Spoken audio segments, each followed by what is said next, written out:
मैं वहां थी, उस दफ्तर से बाहर निकलकर कार में बैठी, हाथ में एक मोटी पटकथा जिसमें मुझे उसी नायक की, बेटे की मां बनना था, जिसके साथ कभी मैंने सबसे बड़ी प्रेम कहानियां निभाई थीं। कार की खिड़की से बाहर शहर भागता जा रहा था। बिलबोर्ड्स पर नए चेहरे थे, ताजी मुस्कानें, चमकीली आंखें और उन पर लिखे नाम अब मेरे नाम से ज्यादा चमक रहे थे। मेरे मैनेजर ने पूछा, तो क्या करें, ये फिल्म करने लायक है या नहीं? मैंने देर तक कुछ नहीं कहा, फिर धीरे से बोली, मुझे सोचने के लिए थोड़ा समय चाहिए। रात को मैं अकेली अपने बड़े से घर में घूमती रही। दीवारों पर लगी पुरस्कारों की चमकती ट्रॉफियां, फ्रेम में सजे फोटो, रेड कारपेट, मुस्कुराती मैं, प्रशंसकों की भीड़, निर्देशकों के साथ हाथ मिलाते पल। लेकिन आज इन सब के बीच एक सवाल चुपचाप खड़ा था। क्या मैं अब बस इतनी ही हूं, किसी और की मां का चेहरा? मां को फोन लगाया। उन्होंने बहुत ध्यान से सब सुना, फिर बोली, भूमिका बड़ी या छोटी नहीं होती, पर सवाल यह है कि तुम्हारा दिल किसमें चैन पाता है बेटी। पापा ने फोन लिया, कुछ पल चुप रहे, फिर बोले, तूने जो भी किया पूरे दम से किया। अब जो भी करना अपने मन से करना, डर कर नहीं। मैंने उस रात आईने के सामने खड़े होकर खुद से कहा, अगर आज मैं हां कह दूंगी तो कल से सब मुझे इसी नजर से देखेंगे, और अगर ना कह दूंगी तो शायद काम कम हो जाएगा, शायद बहुत कम। कुछ दिन बाद मैंने निर्देशक को फोन किया। माफ कीजिए, मैंने धीमी आवाज में कहा, यह भूमिका बहुत अच्छी है, लेकिन अभी मैं इसके लिए तैयार नहीं हूं। उधर से एक छोटी सी चुप्पी आई, फिर उसने औपचारिक लहजे में कहा, ठीक है, कोई बात नहीं, हम किसी और को देख लेंगे। फोन कट गया। ये बस कुछ सेकंडों की बात थी, लेकिन उन कुछ सेकंडों में मेरे करियर का पूरा रास्ता बदल गया। उसके बाद जो बदलाव आया वो एकदम से नहीं, धीरे धीरे चुपचाप आया। पहले फोन कम आने लगे, कभी कभी 2 हफ्ते में एक कहानी सुनने को मिलती। कुछ निर्माता सीधे मेरे मैनेजर से कहते, आर्या जी अभी भी रोमांटिक नायिका वाले किरदार ही देख रही हैं ना? हम थोड़ी अलग तरह की कहानी सोच रहे थे। अलग तरह की कहानी मतलब अक्सर माँ, भाभी, बड़ी बहन या किसी पुराने प्यार का छोटा रोल। मैं हर बार हंसकर कहती, अभी नहीं, पर हर अभी नहीं के साथ एक दरवाजा पीछे से धीरे धीरे बंद हो रहा था। अखबारों में भी मेरी खबरें कम होने लगीं। पहले जहां मेरे पहनावे, मेरी फिल्मों, मेरे हर कथन पर चर्चा होती थी, अब वही पन्ने नई लड़कियों के नाम से भरने लगे। किसी पत्रिका ने लिखा, पुरानी पीढ़ी की कुछ नायिकाएं अब भी अपने लिए उम्र से छोटी भूमिकाएं चुन रही हैं, लेकिन दर्शकों की पसंद बदल चुकी है। मैंने जानबूझकर अपना नाम उस लेख में देखने से बचा, लेकिन मुझे पहले से ही पता था कि लिखने वाला किस ओर इशारा कर रहा है। वक्त और थोड़ा आगे बढ़ा। मेरी फीस जो कभी आसमान छूती थी, अब कई बार खुद मुझे ही सुनना पड़ता। बजट थोड़ा कम है, अगर आप फीस घटा दें तो सुविधाजनक रहेगा। पहले मैं बिना सोचे समझे किसी भी रकम के आगे नहीं कह सकती थी।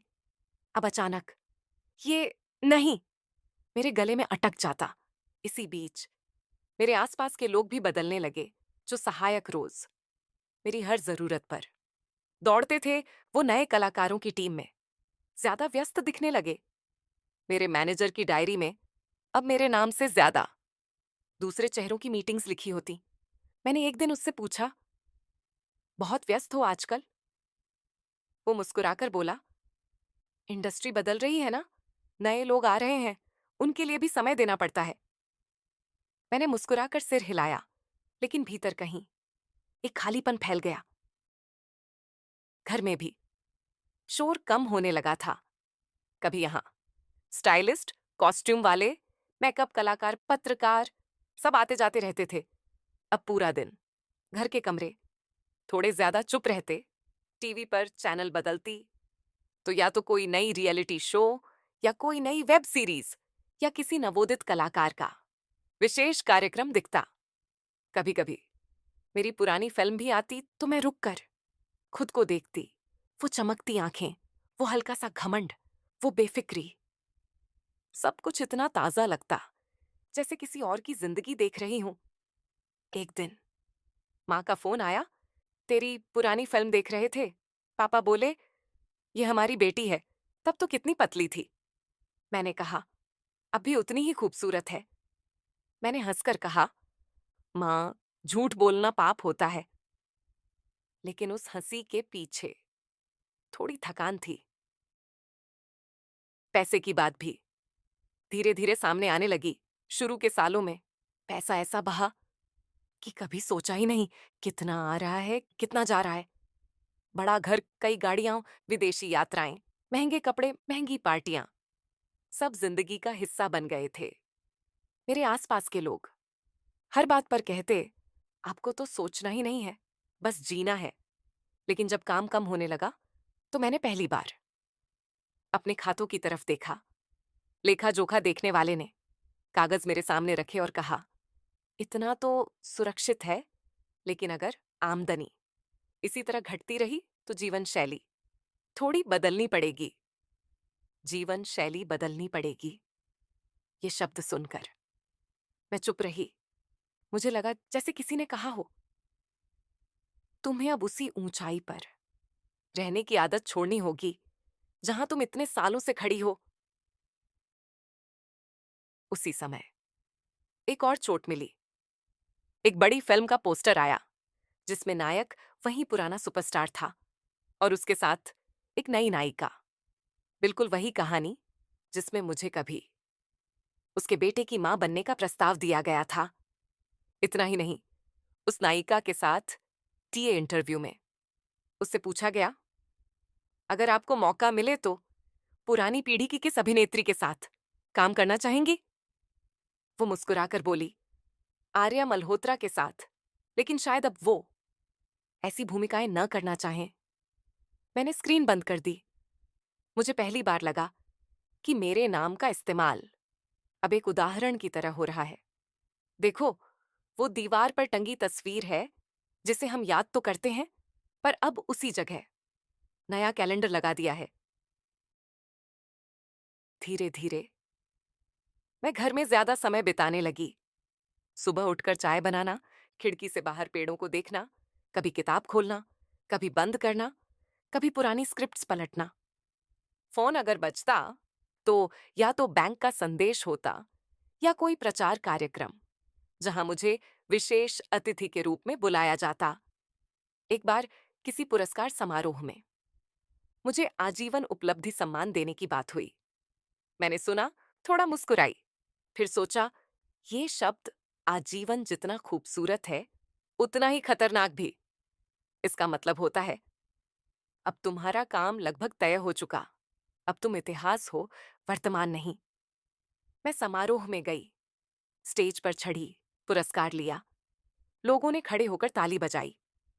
मैंने धन्यवाद दिया, लेकिन भीतर कहीं ये भी महसूस किया कि आज के बाद मेरा नाम शायद और ज्यादा अतीत की कोठरी में रख दिया जाएगा। घर लौटकर मैंने रात देर तक आईने के सामने बैठकर अपने चेहरे को देखा।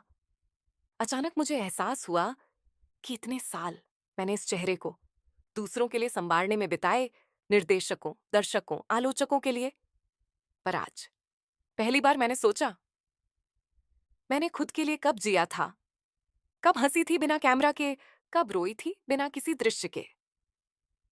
स्टूडियो में बैठी आज ये सब याद करते हुए मैं सोचती हूं, कैसे उस समय अगर कोई मेरे कंधे पर हाथ रखकर कह देता, आर्या, रुक जाओ, थोड़ा सांस लो, थोड़ा खुद को पहचानो, तो शायद कहानी थोड़ी अलग होती। लेकिन जिंदगी में शायद का कोई असली रोल नहीं होता। जो हुआ वही सच है। अगले हिस्से में मैं तुम्हें बताऊंगी।